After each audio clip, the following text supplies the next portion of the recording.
मुख्यमंत्र्यान आणि एक गोंयच्या जनतेक फटोवपाचो एक प्रयत्न केला. तो म्हणटा की आपण 10 ते 12 हजार नोकऱ्यो दितलो. अरे दर इलेक्शना येता तेन्ना मुख्यमंत्री सांगता 10 ते 12 हजार आपण नोकऱ्यो दितलो. कोविड काळाच्या टायमार याद करात जेन्ना झेडपी इलेक्शन जेन्ना आयले तेन्नाय सांगले 10 हजार नोकऱ्यो दितलो. ताच्या उपरांत म्युनिसिपालिटीचे इलेक्शन आयले तेन्नाय सांगले 10 हजार नोकऱ्यो दिता.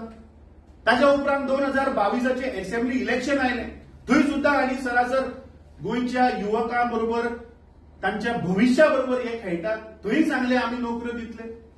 आता आम्ही पळयतात की ह्या वर्साच्या एंडाक खंय तरी परत झेडपी इलेक्शन येवपाचें आसा. परत हो मुख्यमंत्री आज सांगता आपण 10 ते 12 हजार नोकऱ्यो दितलो.